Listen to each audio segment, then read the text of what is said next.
এত সহজে আর কম সময়ের মধ্যে যে এত সুন্দর একটা বেল্ট বানানো যায়, তা এই বেল্ট না বানালে আমি বুঝতেই পারতাম না। আসলে কাস্টমার আমাকে যে ছবিটা দিছিল, ওই ছবির মধ্যে ভালো করে বোঝা যাচ্ছিল না বেল্টটা কিভাবে বানাইছে।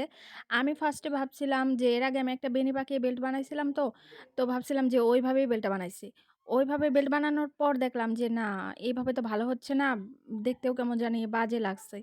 তো তারপর হঠাৎ মনে হলো যে এইভাবে ট্রাই করে দেখি।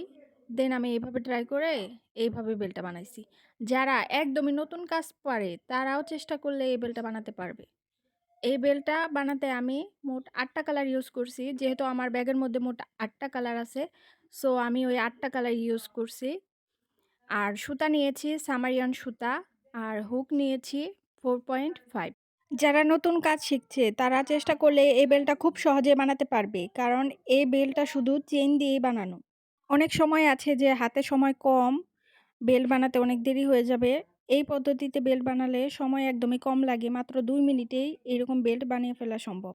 ফার্স্টে আমি একটা চেইন করে নিছি আর কাটা নিছি 4.5 এমএম।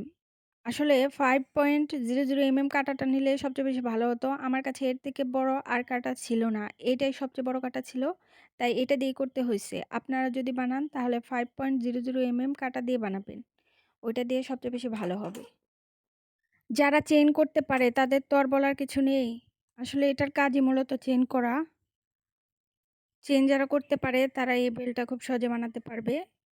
এই বেল্টটা আসলে চেইন করেই বানানো। অনেকগুলো সুতা একগুচ্ছ করে নিয়েছি বলে বেল্টটা মোটা হইছে, মজবুতও হইছে। আপনারা যদি বানান তাহলেই বুঝতে পারবেন। এই বেল্টটা মূলত চেইন দিয়েই বানানো। তাই আমার আর কিছু বলার নেই। যারা চেইন বানাতে পারে তারা এই বেল্ট খুব সহজে বানাতে পারবে। এই তো এইভাবে বেলটা বানিয়েছিলাম। খুবই সহজ। শুধুমাত্র চেইন দিয়ে মাত্র ২ মিনিটে বানানো সম্ভব। যারা চেইন বানাতে পারে তারা তো চোখ বন্ধ করে চেইন বানাতে পারে, তাই না? এই তো মাত্র ২ মিনিটে আমার বেল্ট বানানো হয়ে গেছে। অনেকে আবার বিশ্বাস করবে না। আসলেই ২ মিনিট লাগছে। শুধু চেইন করছি। আপনারা যদি বানান তাহলে বুঝতে পারবেন।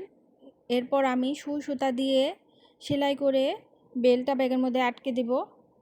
ইনশাআল্লাহ ব্যাগ কমপ্লিট হলে তারপর আপনাদের সাথে অবশ্যই ছবি শেয়ার করব। আজকে এই পর্যন্তই। ভালো থাকবেন। ধন্যবাদ সবাইকে। আসসালামু আলাইকুম।